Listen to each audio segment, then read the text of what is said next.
ya se inició la guerra comercial, así lo ha denominado el presidente de los Estados Unidos en el tema del incremento, aumento de aranceles. Al Perú, dicen, le ha tocado, digamos, dentro de lo malo, la mejor parte, este 10%, pero que nos va a afectar muchísimo. ¿Cómo está? ¿Qué tal? Mucho gusto y gracias por compartir. A ver, empecemos por el Perú, ¿no? Esto ya está en vigencia, ¿no? Sacó su cuadro, la mayoría de países, digamos, en este momento están viendo cómo responden a Estados Unidos, pero también la mayoría de economistas dicen que la motivación de Donald Trump, incluso The Economist, lo que señala es que esto es una especie de tontería, ellos lo llaman más grueso, imbecilidad, ha dicho The Economist, de parte de Donald Trump. Pero, ¿qué persigue con esto y cómo nos afecta, ¿no? Bueno, hay muchas hipótesis, ¿no? Pero está tratando de reproducir un fenómeno que se dio en los años 30, después de la recesión del año 29. De la depresión. De la Gran Depresión, correcto. Exactamente. En la cual Estados Unidos comenzó a subir aranceles de manera exagerada, con una ley que se llamaba la Smoot-Hawley, un nombre así. Y comenzó a generarle muchos problemas internos, porque lo que les va a suceder, por eso dicen que es una gran tontería hacer lo que están haciendo, le va a generar muchos problemas internos. Hoy día Pero son otros tiempos. Son otros tiempos. Realmente tener un déficit comercial, así sea con todo el mundo, en materia de bienes, no está reflejando lo que donde tiene la ventaja comparativa de Estados Unidos, donde tiene las grandes oportunidades, que es en el sector servicios. Estados Unidos es un gran exportador de servicios y si uno suma exportación de bienes más exportación de servicios, estaríamos hablando de un país que tiene superávit más que déficit, ¿no? Ya, pero yendo al Perú, digamos, si hablamos del 10%, algunos señalan que, claro, es un porcentaje menor, pero lo cierto es que la carga de los precios primero va a ir a los consumidores americanos, en un caso, y también para nosotros va a haber efecto rebote y vamos a tener problemas con el precio de los productos. Digamos que puede afectar los precios de los productos, pero internamente creo que eso va a ser un impacto menor. El problema va a ser por el lado productivo. O sea, los sectores exportadores que se ven agroexportadores sobre todo, ¿no? Yo diría agroexportación, confecciones, textil y confecciones, quizás, algo de metal. Minería, vamos a ver, porque hay un tema todavía en pausa que es con respecto al cobre. Correcto. Pero bueno, eso todavía no lo sabemos. Estamos en un proceso. Pero sí, por ejemplo, minería no metálica también se afecta. O sea, fosfatos. Nosotros nuestra mayor parte de las exportaciones de fosfatos del Perú se van hacia Estados Unidos. Obviamente eso le hace daño, los fosfatos son fertilizantes, a la agricultura americana. No le hace daño al Perú, pero bueno, va a ser algo afectado. Estados Unidos es el segundo socio comercial del Perú, ¿no? Es el segundo socio comercial del Perú. Nosotros tenemos a China como el principal importador de Perú. Correcto. ¿Por qué? Porque ellos nos compran casi el 98% de nuestro cobre, para poner un número, ¿no? Es bastante, pero no tenemos un mercado diversificado. A partir del TLC, nosotros diversificamos muchísimo nuestro comercio con los Estados Unidos. Pero el TLC, el acuerdo era cero aranceles, es decir... Es cero aranceles, sigue siendo. Sigue siendo, pero la decisión tomada por Trump contradice ese tratado de libre comercio. Exacto, nosotros tenemos liberado nuestro comercio con los Estados Unidos al 98%. Faltan pocas cosas que se terminarían de liberar en el año siguiente, en el 26. O sea, ya estamos al 0% de aranceles prácticamente en todo. El arancel promedio que tiene Perú con el mundo es más o menos 2%. Estados Unidos tiene un arancel promedio de 3.5, o sea, es más alto que el nuestro. O sea, yo no entiendo la revancha con un país que tiene menos aranceles en nación más favorecida y cero arancel en todo, ¿no? Pero por eso, es absurdo. Lo que más coincide es que la motivación inicial no es algo que le favorezca al país de donde sale, ¿no? Y tenemos déficit comercial con ellos, ¿no? Correcto. Entonces, ellos, el 0.5 de sus exportaciones vienen al Perú y 0.3 de nuestras exportaciones van a Estados Unidos. O sea, como participación de su parte, ¿no? Entonces, acá hay un tema serio, lo que nos ponen una lista de, entre comillas, barreras comerciales, porque que no son de verdad. Hay otros países que sí tienen barreras comerciales serias, pero ponen una lista de exigencia que me parece interesante porque nos abre una ventana de oportunidad, como dicen algunos, para negociar. A mí no me gusta la idea de este bilateralismo extremo, porque todos los países van a terminar negociando por chitos y negociando algo que no es que queden firmes, porque si te puedes negar la existencia de un tratado y subir a 10% los aranceles, ¿por qué habría que volver a confiar? Correcto. Pero bueno, el Estado peruano va a buscar salidas y efectivamente usar esta cláusula que han puesto en la orden ejecutiva, en la cual dicen que si los países se acercan más a los intereses comerciales de Estados Unidos, pues revisarían la materia. Entonces, sí, claro. ¿Qué es lo que están pidiendo? Y eso es bien importante. Nos están pidiendo cosas mínimas. Una que es relacionada al etiquetado de cosméticos y cosas de cuidado personal. Otra que puede ser muy bien hecha, que es un tema de liberar un poquito estas restricciones que hay para las compras individuales que tienen las personas por correo, o sea, para comprar en Amazon, por ejemplo. Que llegamos hasta 2, individualmente podemos importar como 200 por vez, hasta $200. Pero solo 3 veces al año. Ellos quieren que sea más tiempo, ¿no? Que sea más abierto. Fácil, pero no es una gran barrera. Temas de propiedad intelectual sí, porque están muy preocupados en los temas de falsificación y piratería, que tenemos que tener una política clara en eso y creo que eso estaríamos de acuerdo. Eso estaría...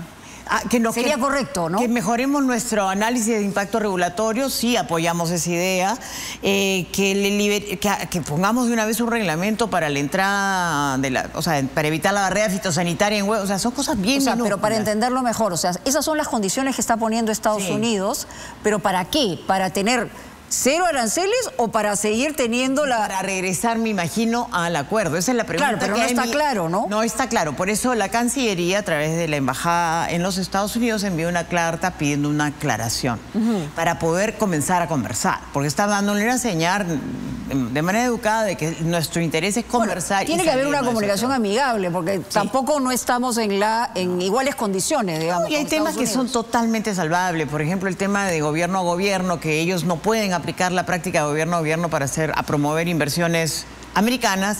Eso no está permitido el gobierno, entonces ellos quieren una salida frente a ello. Eso también se puede buscar. Hay un tema que es el de los genéticamente modificados, la moratoria, que fue hecha sin sustento técnico y ellos están pidiendo que se haga con un sustento técnico si es que vas a hiciera algo así. O sea, hay cosas que son prácticas, hay cosas muy buenas para nosotras, como el tema de protección de datos personales. Pero mientras tanto ya está impuesto el arancel. O sea, ya está en vigencia. Ya está en vigencia. O sea, quien quiera sacar, digamos, exportar a Estados Unidos va a tener que pagar 10% más. Ahora, es cierto que también tenemos que comparar eso con los posibles competidores nuestros, ¿no? O sea, entonces, en algunos casos puede ser que ganemos, porque le han puesto aranceles tan altos a países como Vietnam, Laos, o muchos países competidores, y podría ser una ventana de oportunidad. En otros puede ser competencia, o sea, hay un cálculo que hizo unos investigadores que se llaman algo Comercio Alert, algo así, que muestran, no para Perú porque todavía no tienen ese cálculo, pero sí para Colombia y Chile, que somos parecidos, que es más o menos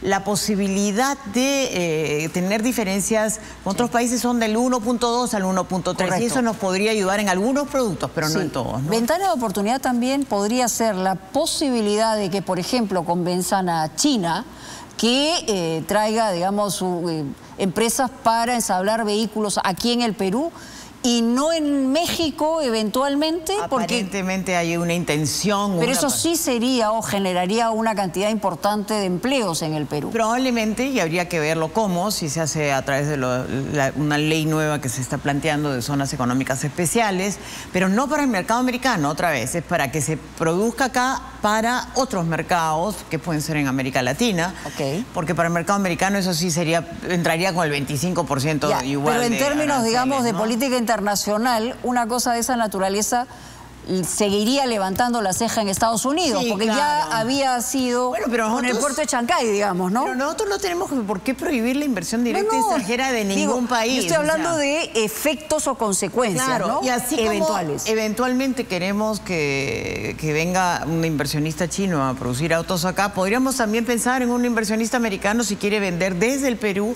hacia afuera, pero hay que darle las condiciones de competitividad adecuadas, ¿no? Correcto. Porque nosotros no tenemos el grado de competitividad adecuado, sobre todo porque nos falta infraestructura, tenemos muchas barreras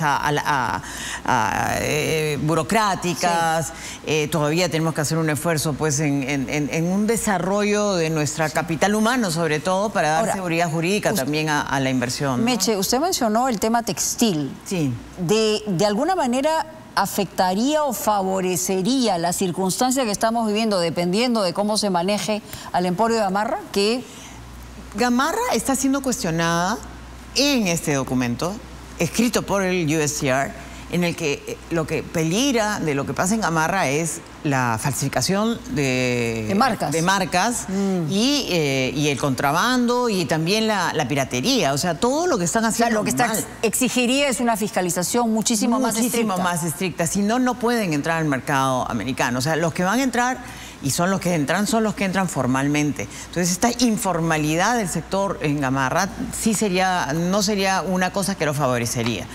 ¿No? Entonces, yo creo que la parte textil también tiene que hacer un esfuerzo y mirar, de acuerdo a este documento, es mirar si es que alguna empresa comienza a prohibir sindicalización de sus trabajadores. O sea, la libertad sindical en nuestro país existe y está marcada por ley, pero dicen, no está aprobado porque no sé cuál es la fuente, de que hay empresas de confecciones y dicen algunas en el sector agrícola que están actuando de manera informal en materia laboral, que eso es informalidad, eso también hay que corregirlo. Sí. ¿No? Ahora, en términos amplios, digamos, no sabemos todavía exactamente, dependiendo de las repercusiones, si esto va a afectar, por ejemplo, en lo que ya se ha previsto como crecimiento económico en el país, dependiendo, digamos, del peso que pueda tener el efecto posterior, ¿no? Claro, y lo que pasa es que lo que puede suceder en Estados Unidos, además de un alza, de un shock de precios, sí, y claro. si sigue pues escalando la guerra comercial con otros países, bueno, que además de hecho han habido protestas a gran escala en Estados Unidos, ¿no? Y de hecho ya hay países que están poniendo represalias comerciales, ¿no? Este escalamiento lo que va a llevar es una reducción del comercio internacional, una reducción del crecimiento global, y eso también afectaría a nuestro crecimiento, ¿no?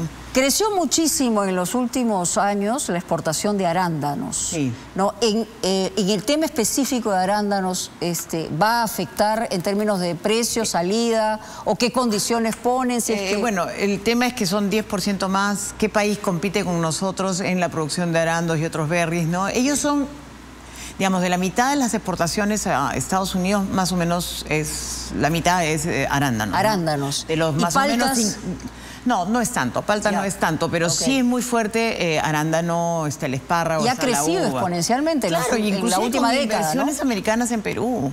O sea, hay inversionistas que están en el campo nuestro. Entonces es el éxito de un desarrollo productivo bien interesante y que creo, pues bueno, estamos en varios mercados, pero debemos seguir diversificando mercados.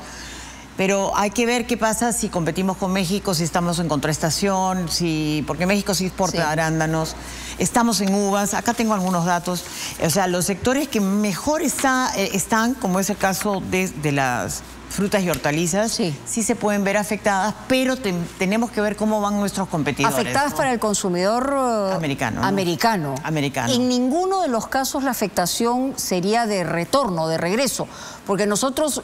No sé si vamos a poner las mismas condiciones de reciprocidad a Estados Unidos, porque eso es lo que ha dicho Trump. Esto es una postura recíproca, pero eso no lo han entendido los economistas. La respuesta es solamente una respuesta del Perú en una comunicación, digamos, que vamos a mejorar, afinar las condiciones de nuestras exportaciones, o nosotros también... Yo creo que tendríamos la posibilidad de levantar aranceles. Digamos, eventualmente podría suceder, pero yo creo que no le conviene entrar en una guerra comercial. Perú depende de toda la parte de maquinaria de equipo de Estados Unidos, depende de Estados Unidos en gran medida de toda la parte que es insumos para la alimentación. Claro. Toda la parte de manufactura de alimentos viene del maíz, o sea, el pollo, requiere del maíz que importamos, y así, y otra... El trigo. O sea, nosotros no podríamos estar afectándonos a nosotros mismos en nuestro consumo. Sería una muy mala política económica para el país, ¿no? Correcto. Y en el caso de Estados Unidos, además de las políticas, en fin, migratorias, toda esta nueva etapa con Donald Trump, que no sabemos finalmente en qué va a terminar, sabemos perfectamente que hay una cantidad importante, por ejemplo, de peruanos que envían remesas, ¿no?, aquí a nuestro país. Es en una cantidad... que podría ser afectada por el impacto de los precios en Estados Unidos? Podría ser, porque vuelvo a decir, el temor que tiene la Fed, que es el Banco Central de los Estados Unidos, no es solamente el impacto en precios que puede darse, sino el impacto en crecimiento, ¿no? Entonces, todavía no ha cambiado su perspectiva de tasa de interés, pero sí temen eso. Inclusive, JP Morgan ha subido su expectativa de aumento de una recesión global a hasta 60% de probabilidad. Es bien alta, ¿no? Entonces, esperemos que no suceda, pero sí entrar en una guerra comercial le hace mucho daño. Ya pasó. En el gobierno anterior de Trump, la guerra comercial llevó a reducciones muy importantes del PBI global, ¿no? Entonces yo creo que hay que estudiarlo, con todo el poder. Sí, pues digamos, hay un interés político, está empujando y pidiéndole a Powell que baje la tasa de interés. Ha pedido a la gente resistir, nosotros vamos a ganar, en fin. Pero las bolsas reaccionan rápidamente. Se han desplomado completamente. ¿Quiénes han sido los mayores perdedores? Vuelvo a decir, han sido las industrias de alta tecnología, que son las que tienen la ventaja comparativa en Estados Unidos. Correcto. Y yo no creo que los autos en Estados Unidos se vayan a fabricar con más personas, cuando hoy día la tecnología es robótica, ¿no? Entonces, no le está haciendo un flaco favor incluso a sus propios votantes, ¿no? Mercedes Arauz, muchas gracias por estar con nosotros, ex ministra de Economía y Finanzas.